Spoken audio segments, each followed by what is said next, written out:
What are your best examples of people cheating the system? I'll start. I used to go to a gas station where if you spent more than $8 on gas, they gave you a ticket for a free automatic car wash. The car wash had a 4-digit code that you typed in that was printed on the ticket. The employees had all these tickets stacked up in a pile on the counter to hand out to people when they got gas. Every time I got gas, I'd go in for my free ticket, they'd hand me one, then I'd look down at the next one in the stack and memorize that number without even bothering to look at the one the guy handed me. Then I'd go outside and use the memorized number to wash my car and save the ticket the guy gave me until the next time I was passing by. The numbers only worked once, so it probably ticked off a lot of people behind me in line. I left in the middle of the high school AP Statistics final exam having not even attempted the written portion, yet I received a score of 4 out of 5 for the test. I requested that my test be voided before I left the exam building, but I guess the proctor messed up because the AP board assumed they had lost my written portion and graded my test based on the multiple choice section alone. I don't know if it's really cheating the system, but it allowed me to skip all my stat classes in college. Hooray! I got a ticket for doing a burnout in my car. Some private citizen called it in. Police came to my door and gave me a ticket. Since the police didn't see me do it, I decided to fight the ticket and made a traffic court date. In order for myself to actually get charged for the offense, the witness had to be present. A week prior to the court date, I received a phone call from the court saying that the witness had a heart attack and will be in hospital and not able to make the court date. They asked if I would change the date to a later one.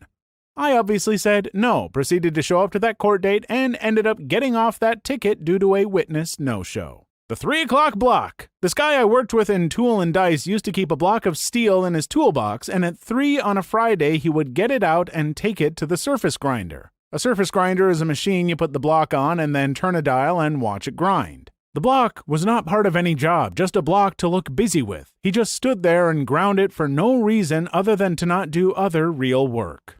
I have a friend who is also a Redditor, and I hope he sees this so I can laugh at him for stealing his karma, who worked IT for his district while he was in high school. They were upgrading their laptop system and had no use for their old laptops. Most of them were in disrepair anyway. They told him it was against the rules for him to just take them or sell them, so he just popped out the network adapter cards before throwing them away and sold them in bulk on eBay. He made a quick 2 to 3K, gold to a 16-year-old. So I worked in a luggage claim department for a major airline. All day I get to hear customers yelling and complaining. What I did is borrow one of the wheelchairs from the airport and sit behind my desk all day long. Customers came in all angry, see me in the wheelchair, realize they are about to yell at a guy who is possibly crippled, and all of a sudden they turn into the nicest people. Physically, my blood pressure is dropped, and in general, I'm in a pretty good mood most of the time.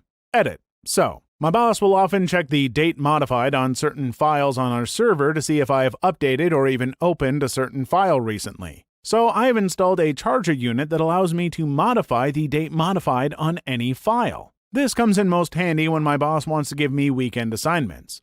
I just come in on Monday morning and change the date modified to Saturday night, and he thinks I was actually doing something for work on Saturday night. I've actually received a lot of kudos for this. I don't feel bad though because my boss is a huge D-head. Please like and subscribe if you've made it this far. I hope you'll enjoy the rest of the video and have a wonderful day. My wife and I were at a super fancy restaurant in NYC. Reservations not allowed, expect to wait. We get there and are told we would be waiting about 2 hours. No problem, we planned on this. Some guy right after us shook the reservation guy's hand, handing him $200. Next thing I know, I hear table for 2 for Thomas. Thomas being my name, and I asked for a table of 2 and I say that is me. They sit us and we order drinks and apps. 5 minutes later, they say we are the wrong Thomas, but we could stay since we had already ordered. Guess who was the right Thomas? The guy who paid $200 to skip the line. When I was in college, I had this meal plan where the school essentially took my actual money and turned it into campus dollars that could only be spent at school dining halls and cafes. I didn't mind so much until the end of the semester when I was informed that any unspent campus dollars would go away. I had more than $100 left and only a day to spend them. Here's what I did. I went to the nicest campus restaurant, the one where you're supposed to take your parents when they come to visit. Basically, a real restaurant with waitstaff that also happened to take campus dollars. I got the most expensive thing on the menu and then called the waiter over. I asked him if I could tip him in campus dollars and he said yes. I asked him if he would have immediate access to those campus dollars in the form of actual money and he said yes. So I made him a deal. I gave him a monster tip and he gave me half of it back in actual money. Many years later, I am still proud of this. I made a server's day, screwed the man, and got my money back. Whenever people come to the pool where I lifeguard and have guests with them, I always ask them if they live more than 50 miles away. Our policy is guests from more than 50 miles away don't pay guest fees. If they say no, I give them the look and ask them again. They usually say yes after that, saving customers $2 like a boss. One of the best cheats ever. Know how they have the 3-month free premium channel thing when you switch TV providers? You can get that without switching by calling up your provider and asking to speak to a supervisor and spinning a yarn about how you're unsure since X company will offer you the premium channels. The supervisor's job is to ensure customer satisfaction, and they get in trouble if people leave the service under their watch. As such, you will often get a price cut or free premium service. Cox Cable, 5 years free HBO, Stars, Cinemax, and Showtime. Okay, where to start? My girlfriend runs a salon. One of her employees, we will call her Casey, has a kid with a deadbeat guy. Casey and her man friend are drug addicts and very irresponsible parents, and for all purposes, bottom feeders. The baby is now just over 12 months or so and is diagnosed with cancer. Casey tells my girlfriend she can no longer work because she wants time at home with her son that she had never cared about before this. A week later, Casey revisited the salon and brags about how the state of Ohio is paying her son's medical bills and she doesn't have to pay a dime. Cool deal, I guess. The plot thickens. She has the balls to ask my girlfriend in the same conversation to have a fundraiser for her child's medical bills because Casey cannot afford them. My girlfriend is blown away by this, especially considering Casey quit her job. She politely declines. Casey leaves. A few days later, Casey is on the local news with her deadbeat boyfriend sobbing about how she can't pay the medical bills and cannot find work. She asks people to donate to an account at a local bank. The money is rolling in at this point. Casey appears later at the salon to get a full-service cut and color, nails, and shows off the new clothes she had purchased, etc. And before we know it, her son and her crying mug are all over Facebook and the news. Car washes are being held, spaghetti dinners, donation bins at local businesses, you name it, all to pay for medical bills already being paid by the state of Ohio. A few months pass, and so does the child. Very sad indeed.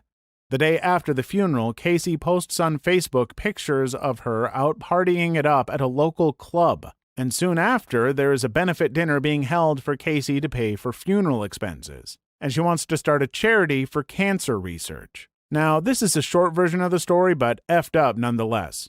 I've urged my girlfriend to report this to someone, but she hasn't out of fear of retaliation. It's too bad that people play on others' feelings and take advantage of the system like this. Felt good to vent. When I was in college, there was a pay-by-the-hour parking lot right next to the College of Business, accounting major. The university charged $1 an hour to use the parking lot, or you could park 2 miles away, wait for a bus, and then ride it to and from campus. Being the savvy business student I was, every year at the beginning of the fall semester, I would park in the pay lot, buy a ticket, and then run home and enter it into a spreadsheet. I'd record the first day of class as day 1 in the first field and then enter the ticket number that I had received that day in a separate field. Needless to say, after 3 weeks, I would have a strong enough amount of data to plot a line of best fit using simple algebra that I had learned in college, and was able to predict a ticket number for any given day. I'd then scan a ticket into my school laptop and use Photoshop to edit the date, time, and ticket number. Printed that B out, stuck it in my window, and cashed in on free parking. Sure, it was a bit dangerous, but it saved me a crap ton of time and money. Plus, my argument, if I was ever caught, was to explain that I used those skills that the university had taught me in my courses to take advantage of a flawed system. My ethics teacher would have been peed, but I know my management and econ professors would have been proud. When I was a teenager, I worked at a McDonald's where the beverages were self-serve. We just sold you the cup. Once, on a particularly slow day when I was the only one at the register, an old man walked in with an empty gallon of milk carton, walked over to the Coke dispenser, and started to fill. It took him a full minute or two, and he actually looked over at me once, where I was watching him, utterly fascinated. When he was done, he put the little cap back on, nodded to me, then walked back out to his car. At my university, they have parking passes which scale in price depending on what time of day you use them. Most expensive is 24-hour, and the rest scale down in price in level of most trafficked to least. The parking garages are also open to the public at a daily rate. A lot of my friends bought the cheapest pass with the most constricting hours. I think it's only after 4 p.m. they can use them. So what they do is come in the morning and take a ticket as if they're going to use the daily rate. Then at the end of the day, they swipe out with their garage pass. When buying a new car, instead of going to a showroom and haggling with them, go to cars.com. Find dealers around you.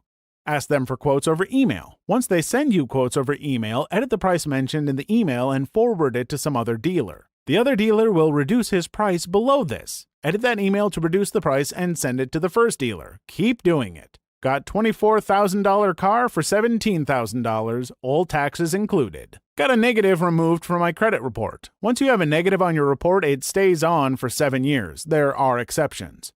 Write a letter to all 3 agencies telling them that the negative is a mistake and that by law they must investigate it and provide proof of their investigation within 30 days. You can send these letters every 30 days as well, and they must investigate it each time. The agencies don't have the resources to investigate each claim, so they often just remove it. When I wrote my letters, the first 2 agencies removed the negative the first time. The other agency did the investigation and responded saying that it was, in fact, accurate. I sent the same letter a month later, and they dropped it that time. You should use old-fashioned snail mail, as it is more difficult to process that way. Worked like a charm, and now I have a perfect credit history. Please leave your story in the comments. I would love to make a video on them in the future. Also, don't forget to like and subscribe.